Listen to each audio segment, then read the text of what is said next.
Peace, everybody. This is God in them streets, and I'm bringing you the Candace Owen farmer, born April the 29th, 1989, is an American conservative, author, talk show host, political commentator, and activist.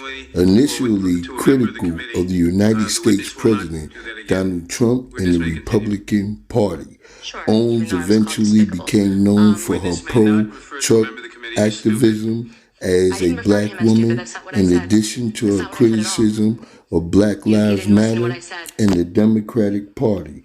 On several occasions, she has claimed that the effects of white supremacy and nationalism are exaggerated, especially when compared to other issues facing Black America. She worked for the conservative advocacy group Turning Point USA between 2017 and 2019 as its communications director. She joined the Daily Wire, where she hosts Candace, a political talk show. Okay, this sister right here seems to be very active when it comes to being a conservative black woman. Candace Owen, once again, age 33, Stamford, Connecticut. The University of Rhode Island attended 3 years. She didn't even graduate. Political commentator, activist, and author. Years active, 2017 to the present. Organization, BLM Foundation. Political party, Republican. Spouse, George Farmer. Married 2019. Children 2. Yes, I think it's pretty apparent that Mr. Liu believes that black people are stupid and will not pursue the full clip in its entirety. He purposely presented an extracted clip. The witness will suspend for a moment. It is not proper to refer disparagingly or to a member of the committee. The witness will not do that again. Witness may continue. Sure, even though I was called despicable. Witness may not refer to a member of the committee as stupid. I didn't refer to him as stupid. That's not what I said. That's not what I said at all. You didn't listen to what I said. May I continue? Please. As I said, he is assuming that black people will not go pursue the full 2-hour clip. And he purposefully he cut off, and you didn't hear the question that was asked of me. He's trying to present as if I was launching a defense of Hitler in Germany, when in fact, the question that was asked of me was pertaining to whether or not I believed that whether or not I believed in nationalism, and that nationalism was bad. And what I responded to was that I do not believe that we should be characterizing Hitler as a nationalist. He was a homicidal, psychopathic maniac that killed his own people. A nationalist would not kill their own people. That is exactly what I was referring to in the clip, and he purposely wanted to give you a cut-up similar to what they do to Donald Trump to create a different narrative. That was unbelievably dishonest, and he did not allow me to respond to it, which is worrisome and should tell you a lot about where people are today in terms of trying to drum up narratives. By the way, I would like to also add that I work for Prager University, which is run by an Orthodox Jew. Not a single Democrat showed up to the embassy opening in Jerusalem. I sat on a plane for 18 hours to make sure that I was there. I'm deeply offended by the insinuation of revealing that clip without the question that was asked of me. Let's continue with showing you how none of these companies responded that Black Lives Matter gave this money to, except for one. Hello, this is me. I am the co-coordinator of development and communications. It's the boots on the ground place, the place where the seeds are sown for the movement to continue to grow. How are you guys involved actively, not just in, we want to know how you are actually active? Yes, we are trainers, we are healers, we are artists, we are creators, but most important. Let's continue with showing you how none of these companies responded that Black Lives Matter gave this money to, except for one. Hello, this is me. I am the co-coordinator of development and communications.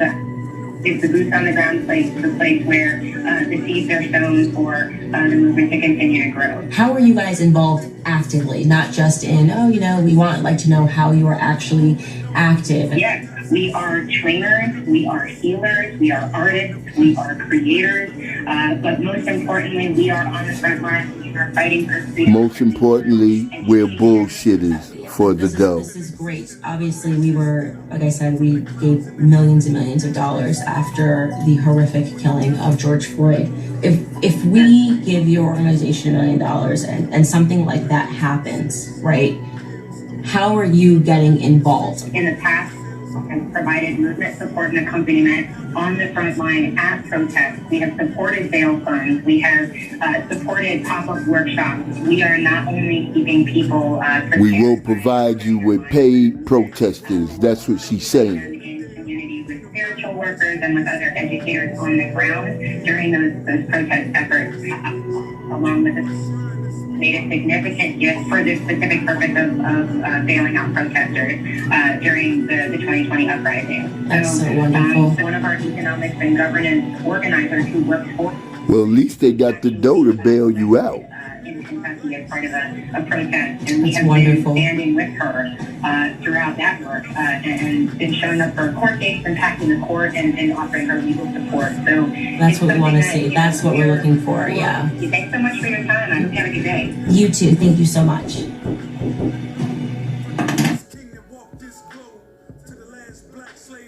Hoping that you can get sympathy, and perhaps that sympathy will transform into dollars. And of course, after we exposed that lie, she subsequently wipes her Instagram and says that she needs a mental break and needs to reevaluate. She took her Instagram down talking about she needs a mental break after you done robbed the people and living in a gated community in Hollywood, and the dog is not even black. The real story is a story of addiction. That's it. That's actually a story that could have brought people together globally. This was a man that was high on drugs and went into a store with counterfeit bills. He sat in a car with his dealer.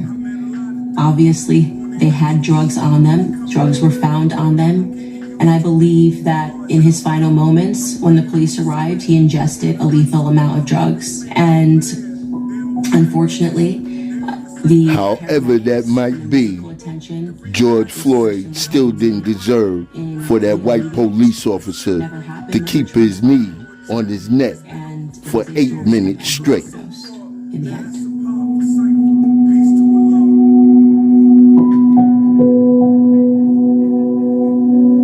The media is the most powerful entity on the earth. They have the power to make the innocent guilty and to make the guilty innocent. Is your enemy. That's by Malcolm X. And I believe that from the bottom of my heart after examining every corner of this case. The media scared the jury. The media scared even politicians into agreeing in lockstep. There's no other way to examine the media but to recognize that they were the enemy. And they're not going to stop being the enemy.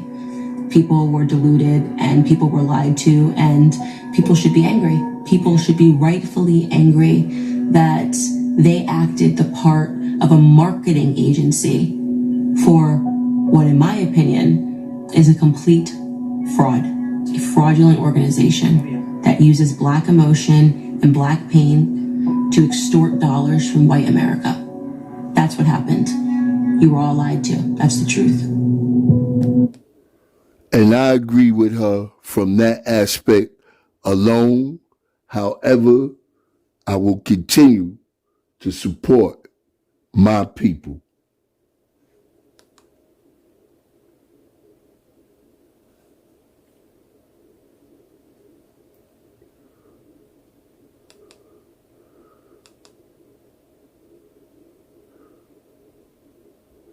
This has been God in them streets. I hope once again that you have enjoyed this slight video explaining what really took place with the Black Lives Matter 90 million or more that they raised that never reached it to plight of black people in our own communities. So be aware of these bloodsuckers. Until the next video.